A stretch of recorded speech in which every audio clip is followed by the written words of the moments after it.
Saludos cordiales, señoras y señores. El flamenco es un género musical único en el mundo. Nació en Andalucía y dicen que es capaz de conectar con lo más profundo de nuestras emociones.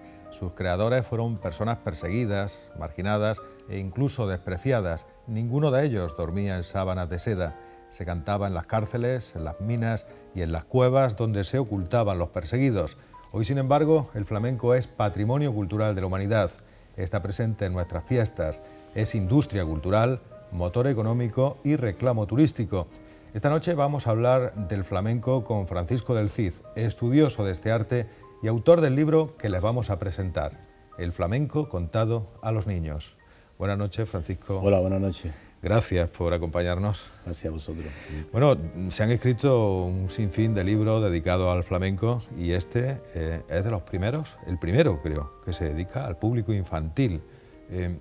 ¿A qué crees que es debido esto? Hombre, efectivamente, lo que acabas de decir es que aquí hay una serie de publicaciones que empezó el flamenco a conocer, sobre todo en el siglo, preferentemente en el siglo XX, con una cantidad de autores extraordinariamente cultos y extraordinariamente estudiosos, como pueden ser, bueno, no vamos a nombrar nombres aquí, pero claro, yo creo que en el campo de las ediciones faltaba un libro como este, un básico, un libro fundamental para que los niños se fueran acostumbrando a este arte que es tan nuestro y sobre todo que fueran familiarizándose con los conceptos flamencos, con los cantes, con el toque, con el baile y con todo lo que conlleva el arte flamenco. Yo creo que este libro, no porque ya lo he escrito ni mucho menos, sino simplemente que lo que pretende es que este libro se enseñe en cierto modo en las escuelas. Ya de hecho algunos profesores lo hemos presentado en algún que otro colegio y entonces pues lo están empleando como un elemento didáctico para acercarse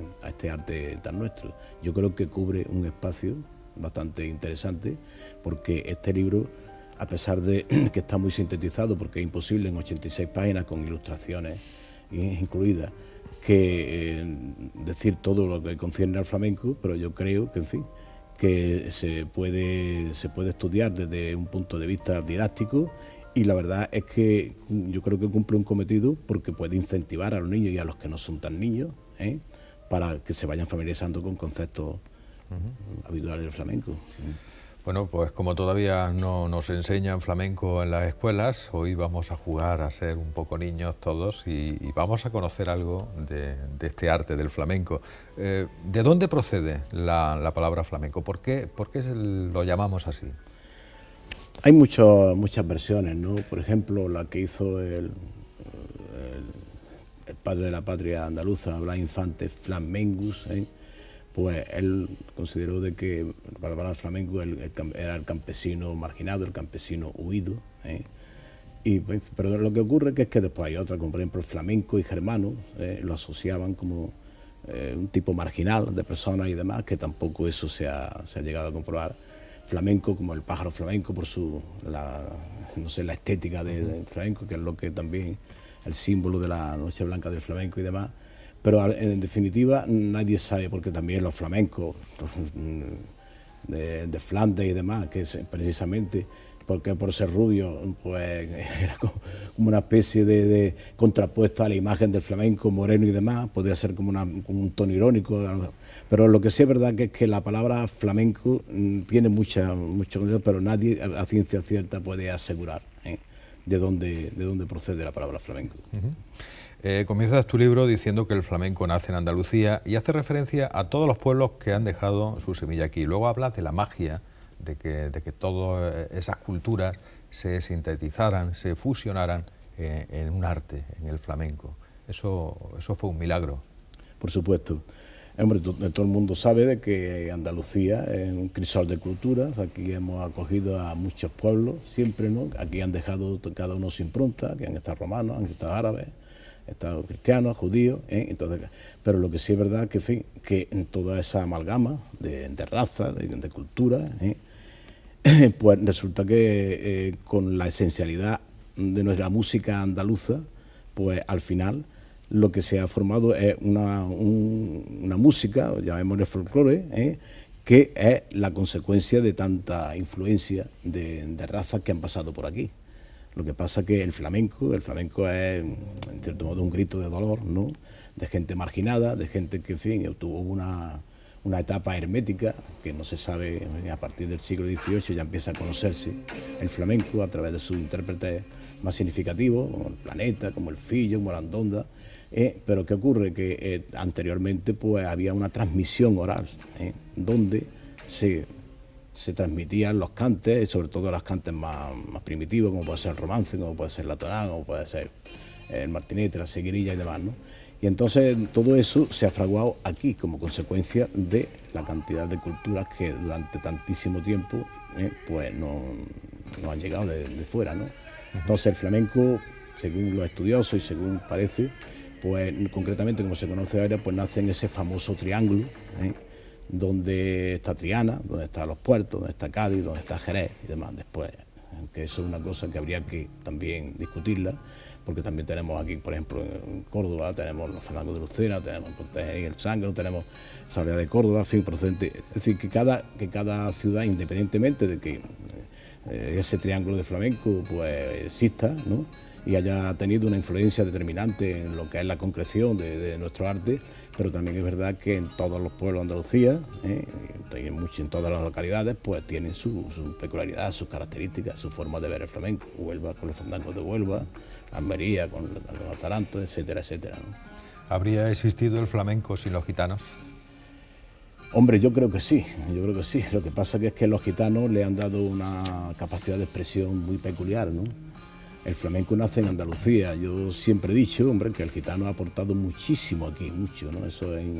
Pero también es verdad que el flamenco se concentra aquí en Andalucía y cuando llega la diáspora de la India que vienen hacia aquí, pues hay gitanos que se instalan en Andalucía, ellos hacen sus cantes, pero basados siempre en lo que es la musicalidad y la cultura andaluza. Después hay otros que se instalan en otras localidades que no necesariamente tienen que cantar por seguirilla o tienen que cantar por bulerías, ¿no? Entonces es una prueba evidente de que independientemente que el gitano, y yo tengo muchos referentes gitanos en la guitarra, en el cante y en el baile, por supuesto, pero como creatividad, pues yo creo que la creatividad ha salido de aquí, de Andalucía, ¿no?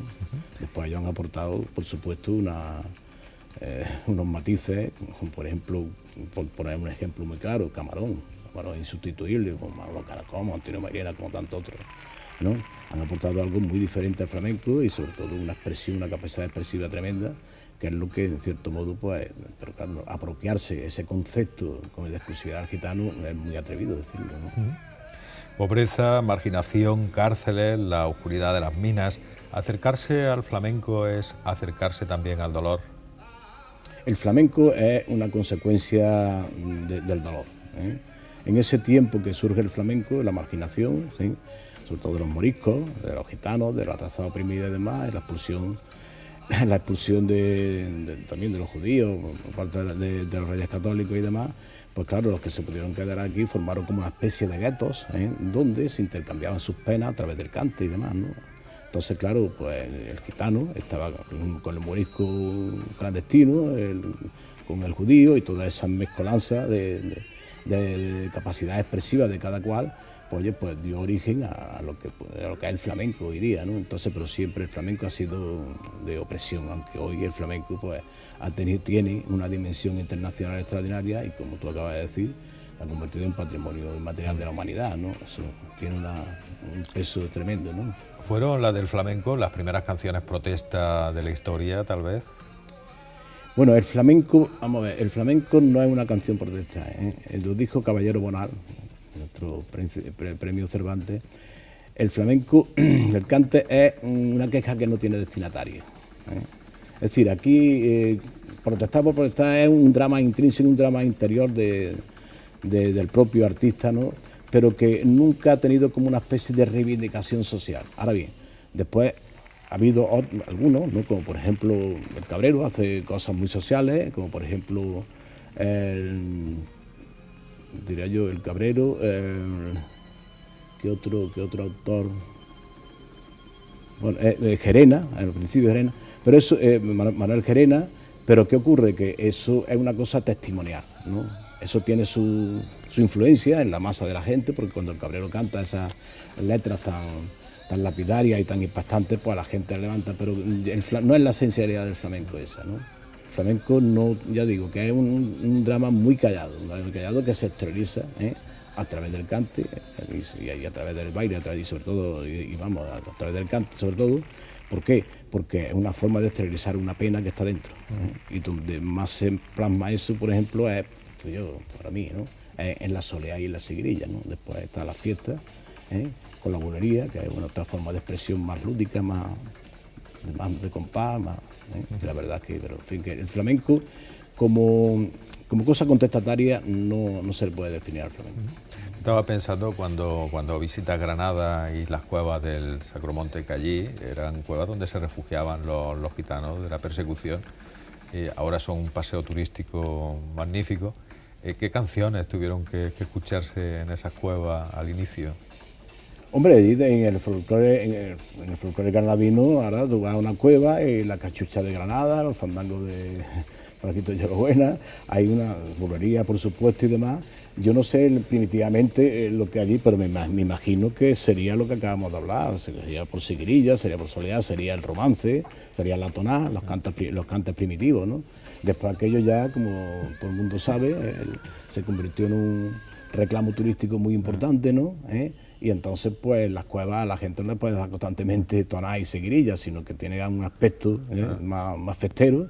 Y pues allí ha habido muchos artistas que todavía, hombre, todavía aquello funciona, pero que se han hecho muchos artistas allí en base al tema rítmico, al tema de compás y demás, ¿no? Y la verdad es que cubre un espacio, pero claro, tiene aquello está ahora mismo como una especie de reclamo turístico que lo deja ahí como un recuerdo de lo que el esplendor que tuvo en su momento, bueno, el esplendor, o sea, el primitivismo que tuvo en su momento, ¿no? Y la verdad es que, hombre, ahora mismo se concentran allí una serie de artistas donde cada cual aporta lo suyo, pero sobre todo con un sentimiento de fiesta.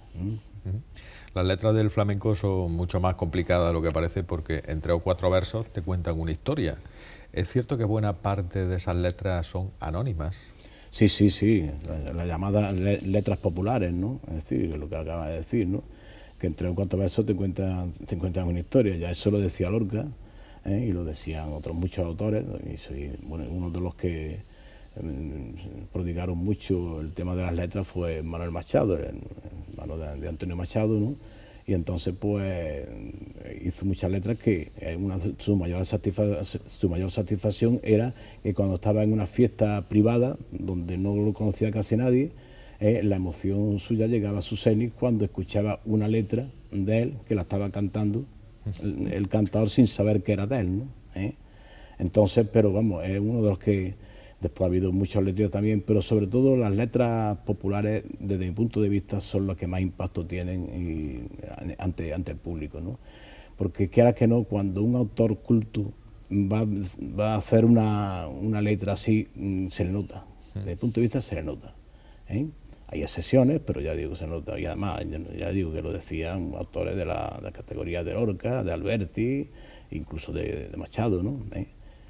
Aunque es genial que estos letristas, muchos de ellos seguramente serían analfabetos incluso. Probablemente, claro. Que pasaron de generación en generación. Como decía Lorca del gran Manuel Torres, ¿no? Eran analfabetos, pero tenían una gran cultura en la sangre, ¿no? Sí. Es una cosa que se ha mamado en su ambiente y lógicamente pues... Hoy Francisco, el flamenco, gracias a Dios, está protegido por la UNESCO, cuenta con esa protección, pero pasó una época oscura, ¿no? Hasta llegar hasta esa protección. ¿Cómo fueron esos años oscuros del flamenco? Hombre, los años oscuros del flamenco fue lo que se ha llamado la etapa hermética, y después ya empezaron, claro, cuando vio el artista que cantaba, o el hombre que cantaba, que aquello podía tener como una especie de recursos económicos para su subsistencia, pues entonces ahora empezó a perfeccionar esos cantes primitivos y empezó a darle cada uno su impronta personal. Entonces, pues claro, surgieron los cafés cantantes, surgió la ópera flamenca y surgió ya entonces como especie una competencia entre los mismos cantadores que eran contratados en función de su calidad. Entonces cada cual pues se esmeraba en hacer las seguirillas de Silverio, pongamos por ejemplo, mejor que su compañero, y llegó un momento en que la calidad pues estuvo contrastada, y la consecuencia de aquello pues fue que empezaron a vivir del cante, Pues anteriormente es lo que acabamos de hablar, que estaba marginado en las cuevas, estaba marginado en los patios de vecinos de Triana y para usted contar, pero la verdad es que después ya empezaron a profesionalizarse, surgieron nombres ya extraordinarios, entre ellos el gran Silverio Franconetti, ¿no? Que todo el mundo sabe, el padre era italiano, la madre andaluza, como decía Lorca, ¿no? La miel de Italia y el limón nuestro, ¿no? Y entonces a partir de ahí empezaron a proliferar los cafés cantantes, él puso allí un par de ellos en Sevilla, el café de Borrero, el café de Silverio y demás, y ya empezaron a profesionalizarse. Después llegó una época, en el año 1922, se hace el concurso, se organiza el concurso de Granada, en la Plaza de los Aljibes, auspiciado por don Manuel de Falla y Federico García Lorca, entre otros, Andrés Segovia, Zuloaga, Ramón Gómez de la Serna y demás. ¿Y qué ocurre? Pues lo que querían, que aquello tuvo una repercusión tremenda, porque en el momento en que hay una serie de intelectuales que están potenciando el flamenco, pues en cierto modo pues se contradice con esa opinión de marginalidad que tenían otros intelectuales, como por ejemplo podría ser Ortega y Gasset u otros, ¿no? Pero claro, cuando esto se organiza a través de estos intelectuales, pues ya entonces el flamenco ya empieza a ser más respetado. ¿Qué ocurre? Pero eso también tuvo un pequeño fallo, que es que cuando llega el momento en que se establecen las bases, lo que quieren es gente primitiva del pueblo, que en cierto modo cantar allí, pero claro, eso fue un fallo, porque ya entonces el flamenco se había profesionalizado, y claro, pues el del pueblo sabía cosas, ¿no? Pero no podía ser nunca equipararse como un Diego Tenaza, como por ejemplo a Manolo Caracol, que con 11 años pues ganó un premio, ¿no? Porque ya estaba, y a pesar de su corta edad, ya era un profesional de esto, ¿no? Pero de todas formas, pues el flamenco, a partir del año 22, pues como ya lo decía, después en el año 1956, aquí en Córdoba, pues se hace el concurso nacional de arte flamenco, auspiciado por el gran Anselmo González Climent, para mí uno de los autores más extraordinarios que ha habido en el tratamiento del flamenco, es nuestro poeta Ricardo Molina y el alcalde de aquella época, don Antonio Brusconde. Entonces, con motivo del Festival de los Patios, se organiza el concurso nacional de Córdoba, y aquello pues fue un hito, ¿no? Porque hayan pasado gente de una categoría extraordinaria, hablando por ejemplo a Paco de Lucía, recientemente fallecido, por ejemplo, a Manolo Sanlúcar por la guitarra, a Milagro Mengíbar en el baile, pongamos por ejemplo, a una serie, a Matilde Coral, bueno, y una playa de extraordinarios, José Meneses, muchísimos, ¿no? Que ahora mismo sería imposible de... Y entonces aquello pues tuvo su momento álgido. También coincidió que en el año 54 se hizo una discografía de Hispavox, que se hizo en Francia, que después se empezó a comercializar aquí 3 o 4 años más tarde, y aquello fue ya totalmente decisorio para sentar las bases del flamenco. Y la verdad es que a partir de esa época, del año 50 y tanto, pues ya empieza a tomar el flamenco un cierto cuerpo y sobre todo empieza a dignificarse desde el punto de vista.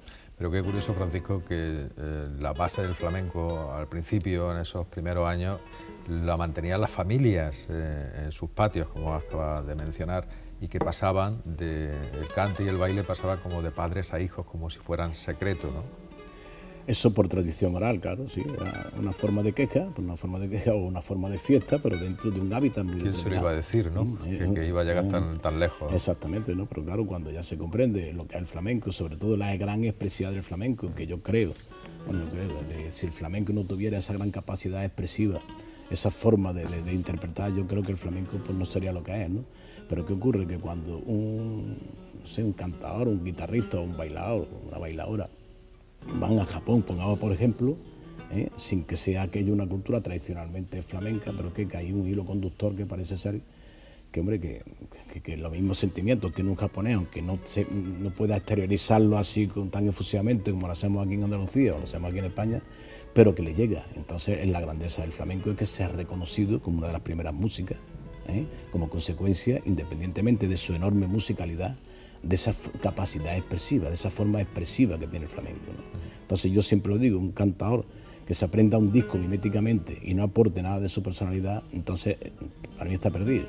Tiene que tener alma. Tiene que tener alma, es lo mismo que en la guitarra, ¿no? Lo mismo que en la guitarra, hoy día, pues, ¿qué ocurre? Que hay chicos que tocan la guitarra extraordinariamente bien, pero yo le daría un consejo, ¿no? Que se basaran en el conocimiento previo del cante y sobre todo que sintieran el flamenco, porque puede tener un recorrido por el diapasón y un virtuosismo extraordinario, pero después te deja un mensaje un poco hueco, ¿no?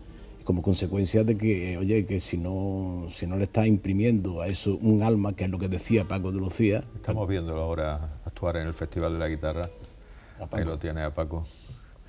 Vaya elemento, ¿eh? Oh, Paco ha sido increíble. Pero además es que independientemente de que era completísimo, cada vez que tocaba dejaba en cada nota su corazón, que eso es uno de los grandes éxitos de Paco, ¿no? Porque se puede tocar muy bien, con una técnica limpísima y demás, pero lo que hace Paco es que en cada acorde, en cada picado, en cada nota, se dejaba el alma, ¿no? Y con esas piernas cruzadas, que eso fue revolucionario ahí. Eso fue revolucionario, eso mentira, lo adoptó él, y además pues lo han adoptado otros muchos, porque eso tiene una significación, ¿no? Al poner la pierna de esa forma, entonces tiene mucha libertad para el diapasón, para recorrer el diapasón. Si se tocara de la forma tradicional, como hay muchas fotografías, como de Javier Molina y como de otra mucha gente, de Patiño y demás, y se tocara entonces esta mano, la mano izquierda, no podría tener la soltura que la tiene el que tiene Paco ahí, ¿no? Revolucionó todo la guitarra, ¿no? Porque Sí, al principio Paco, los primeros palos eran la voz y las palmas. Efectivamente, la guitarra, la aportación al flamenco, la guitarra es absolutamente fundamental, y yo creo que la guitarra ha proyectado al flamenco a unos niveles increíbles, y sobre todo por la guitarra de Paco de Lucía, por la guitarra de Sabica, que estaba en Nueva York, era un gitano de Pamplona, que estuvo mucho tiempo acompañando a la gran Carmen Amaya, y al final, pues claro, creó una técnica increíble, lo mismo que ya digo, que Niño Ricardo, lo mismo que Ramón Montoya y demás, y entonces pues el gran Paco de Lucía, Víctor Monge Serranito, Manolo Sanlúcar, y después posteriormente todos los grandes genios que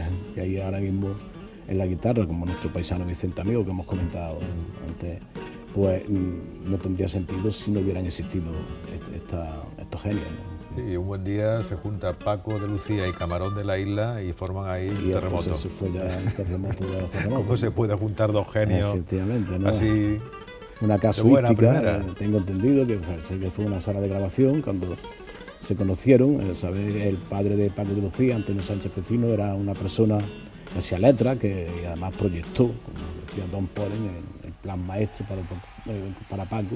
Se trasladaron a Madrid, entonces este Camarón estaba allí en una sala de grabación, lo oyó Paco, se quedó absolutamente entusiasmado, y entonces pues grabaron una discografía para la historia. Después ya cada uno siguió su camino, pues Camarón falleció en el año 92, y la verdad es que eso ha sido ya para la historia, y por supuesto que ese dúo es lo que ha catapultado al flamenco a las esferas internacionales, ¿no? Pero después ya, hombre, Paco de Lucía con la guitarra, pues ha sido algo increíble, ¿no? Algo increíble. En Córdoba tenemos buena cantera, mencionas, ¿no? Dicen en Córdoba ahora mismo... Aquí a Vicente Amigo, que es el guitarrista del siglo XXI, y luego también ese festival de la guitarra y esos Hombre, guitarristas Córdoba ahora mismo es el gran referente del flamenco, yo creo que en España, independientemente de nuestro concurso, que ya se ha celebrado la última edición, la 40ª edición hace poco, en noviembre. Después tenemos la Noche Blanca del Flamenco, que hay su controversia ahí también, pero ahí está, ¿no? Y está, por supuesto, el Festival de la Guitarra, que se ha convertido en el mejor del mundo. Aquí vienen gente de una categoría. Yo vi su génesis con Paco Peña, ¿no?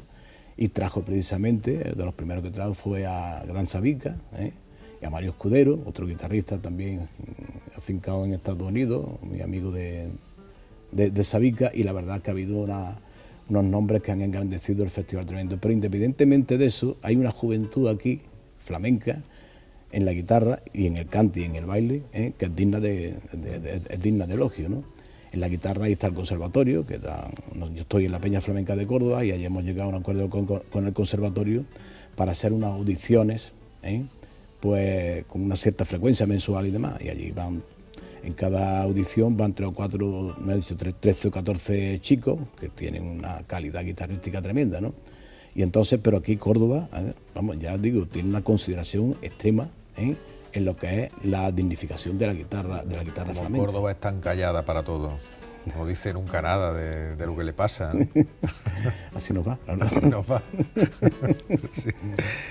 Bueno, también el flamenco se mantiene vivo gracias a las peñas, que en Córdoba hay muchísimas. ¿Crees que se valora lo suficiente la labor de las peñas? Mira, en las peñas flamencas hoy, mantener una peña flamenca y con una cierta actividad, eso para mí tiene un esfuerzo extraordinariamente, ya muchas veces que llega hasta el cansancio, ¿no? Porque la gran mayoría de los gestores de las peñas, hasta que no llegue ese relevo generacional que tiene que llegar para que los jóvenes se hagan cargo de las peñas, pues resulta que aquí hay varias peñas en Córdoba y en la provincia también, ¿no? Pero esas peñas están gestionadas con todo el amor del mundo más grande por gente ya de una cierta madurez, ¿eh? Y entonces les cuesta incluso el dinero hacer actos y demás, ¿no? Entonces aquí, por ceñirse a Córdoba, aquí hay 4 peñas, como puede ser la Peña Fosforito, o puede ser el Rincón Flamenco, el Rincón del Cante y la que yo pertenezco, que es la Peña Flamenca de Córdoba. Cada una tiene sus características, ¿no? Pero digo que cada una, con las dificultades económicas que hay y además la ausencia de subvenciones por parte de las instituciones, que probablemente estén concentrando e invierten en el flamenco, pero no en el mundo peñístico como en otros sectores, pues resulta que, hombre, eso es un esfuerzo tan grande que mantener una peña hoy día tiene una cosa ya de heroicidad, ¿no? ¿Por qué? Porque, oye, además de que cuesta el dinero, y la verdad está ahí manteniendo contra viento y marea, y yo, de verdad, hay que descubrirse ante el esfuerzo peñístico que, sobre todo en las 4 o 5 peñas que hay aquí en Córdoba, que son las que más se mueven, y después en otras tan emblemáticas como pueden ser la de Montalbán de Manolo Caracol, la Rambla de la Bulería, en la Rambla, el Mirabrao de Fernán Núñez, la Peña del Carpio, la Peña de Bujalance, en fin, hay una serie de peñas aquí que tienen una enorme actividad, pero que digo que están gestionadas por gente ya madura, y que están por simple y puro amor al flamenco. ¿Y no sucede a veces que os hacéis contraprogramación, unas peñas y otras?